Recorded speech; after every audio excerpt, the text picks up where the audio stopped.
प्रिय विद्यार्थियों, नमस्ते। संस्कृत की ऑनलाइन अध्ययन श्रृंखला में आपका स्वागत है। मैं डॉक्टर सत्यमुदिता स्नेही, सहायक आचार्य संस्कृत, आज आपके सम्मुख एक बार पुनः उपस्थित हूँ।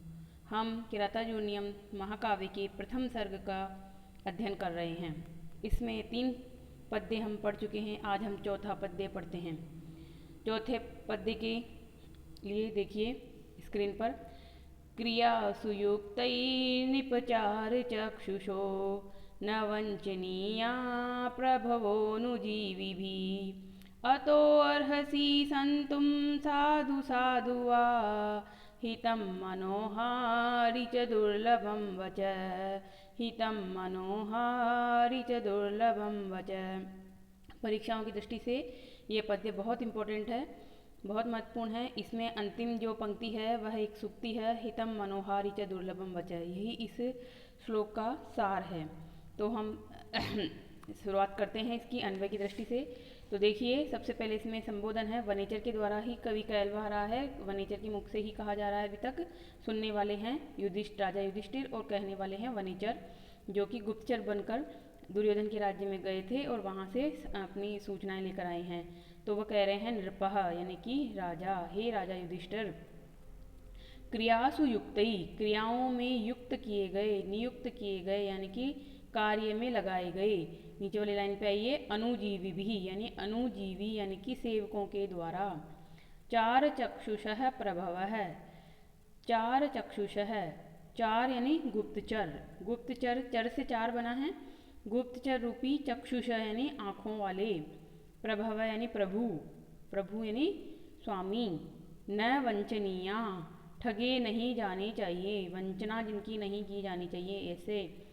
यानी कि ऊपर वाली लाइन का अपने आप में 2 लाइनों का ये अर्थ है, हे राजन, क्रियाओं में लगाए गए सेवकों के द्वारा गुप्तचर रूपी नेत्रों वाले स्वामियों को ठगा नहीं जाना चाहिए।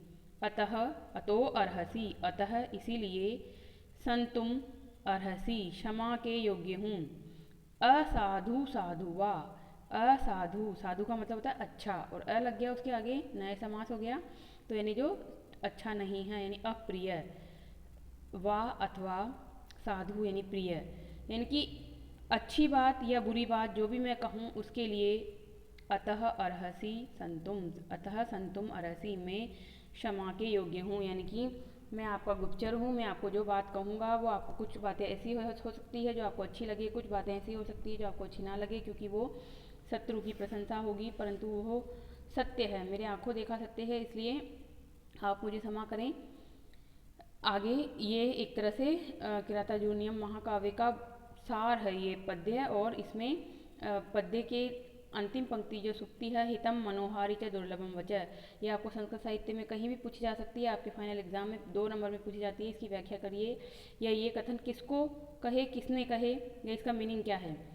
तो यहाँ पर क्या है, हितम यानी हितकारी, यानी श्रेयस्कर बात, कल्याणकारी बात, च और मनोहारी, मन को अच्छी लगने वाली, मन का हरण करने वाली, वचः वचन, दुर्लभम दुर्लभ है, यानी कि जो हितकारी भी हो और मनोहारी भी हो, मन को अच्छे लगने वाले भी हो, ऐसे वचन दुर्लभ हैं।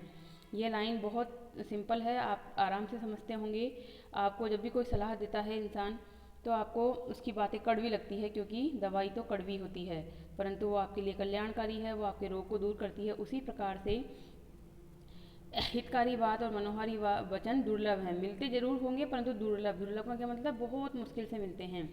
तो श्रेय और प्रेय ये दोनों एक साथ दुर्लभ हैं।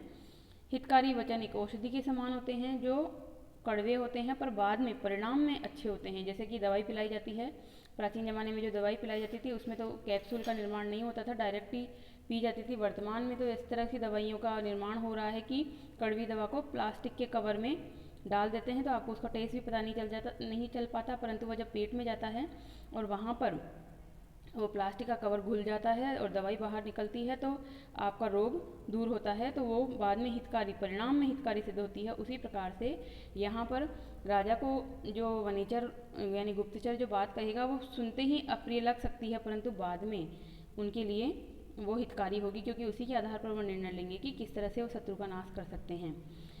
तो यहाँ पर ये श्लोक बहुत अच्छा श्लोक है और व्याख्या की दृष्टि से इम्पोर्टेंट है। अब इसका आप अन्वय तो देख चुके, बहुत सरल श्लोक है, हिंदी अनुवाद देख लीजिए एक बार और। वनेचर अप्रिय निवेदन करता हुआ, उसके लिए क्षमा याचना करता हुआ, ये इसका प्रसंग है, संदर्भ है इसका, कि वनेचर कुछ ना कुछ कहेगा, उस कहने में कुछ बातें अप्रिय है जो कि शत्रु की उन्नति को दिखाएगी, तो वह है उसके लिए क्षमा याचना करता है कि हे महाराज, कार्यों में नियुक्त किए हुए सेवकों को चाहिए कि वे उन स्वामियों को जो उन सेवकों के द्वारा ही अपने राष्ट्र का वृत्तांत देख पाते हैं धोखा न दें। क्योंकि राजा जो हैं वो अपने साम्राज्य के बारे में और दूसरे राजाओं के यानी कि अपने शत्रुओं के साम्राज्यों के बारे में देखते हैं गुप्तचर रूपी नेत्रों से। राजा सब जगह नहीं जा सकते, परंतु उनकी गुप्तचर व्यवस्था ही उन्हें अवगत कराती है कि राज्य में क्या क्या हो रहा है, अन्य राज्यों में और उनके स्वयं के राज्य में भी। अतः वो वनेचर कहता है कि मेरा कथन अप्रिय हो चाहे प्रिय हो, आप मुझे क्षमा करें, क्योंकि हितकारी भी हो और मन को अच्छा लगने वाला भी हो, ऐसा वचन दुर्लभ है। आप इसमें व्याकरण की टिप्पणियों के लिए देखिए। सबसे पहले देखिए क्रियासु। क्रियासु तो आपको राम शब्द याद होंगे, सप्तमी विभक्ति बहुवचन है। युक्तई में देखिए युज धातु त प्रत्यय। फिर उसके बाद में देखिए आगे चार चक्षुषा, इसमें तो बहुब्री समास है। चरंती इति चराह, चराह एव चाराह, और चारा एव चक्षु येषाम ते, चार चक्षुषा यानी बहुब्री समास। आगे देखिए वंचनीया। वंचनीया आपने अनियर प्रत्यय पढ़ लिया है, वंच धातु है और अनियर प्रत्यय है। उसके बाद में अवग्रह का साइन आ गया है, ये संधि आपको पता है कौन सी संधि है, पूर्व रूप संधि है ये अवग्रह का साइन वाली। उसके बाद में संतुम, संतुम में है शम धातु तुमुन प्रत्यय। असाधु साधुवा, असाधु यहाँ पर है नए तत्पुरुष समास, न साधु इति असाधु। इस प्रकार से हो गया यहाँ पर हितम मनोहारी च दुर्लभम वच। ये सुक्ति आप अच्छे से याद कीजिएगा, इस सुक्ति की वजह से ही यहाँ पर अर्थांतर न्यास अलंकार है नीचे वाली लाइन में, क्योंकि जो भी सुक्ति होती है वो एक सामान्य कथन होता है। तो इस श्लोक में कही गई इस सुक्ति के द्वारा ये सामान्य कथन है, और पद्य में जो बात कही जा रही है ऊपर की 3 लाइनों में वो विशेष बात है। तो सामान्य के द्वारा पद्य में कथित विशेष बात का समर्थन किया गया है, अतः यहाँ अर्धांतर न्यास अलंकार है। छंद आपको पता ही है, छंद कौन सा है इसमें। इसमें पहले सर्ग में 46 श्लोक है, उसमें से 44 श्लोक तक वंशस्थ छंद मिलेगा आपको। जतौ तु वंशस्थ मुदीरितम जरो, ये इसका लक्षण है। 14 अक्षरों का छंद है, बहुत छोटा छंद है। छोटे छंद का प्रयोग करके ही महाकवि भारवी ने यहाँ पर अर्थ गौरव को प्रदर्शित किया है। ये श्लोक भी अर्थ गौरव का उदाहरण है, क्योंकि जहाँ जहाँ सुक्ति आती है वहाँ वहाँ अर्थ गौरव आता है। अर्थ गौरव मतलब छोटे शब्दों का, कम शब्दों का प्रयोग करके बड़ी बात कहना।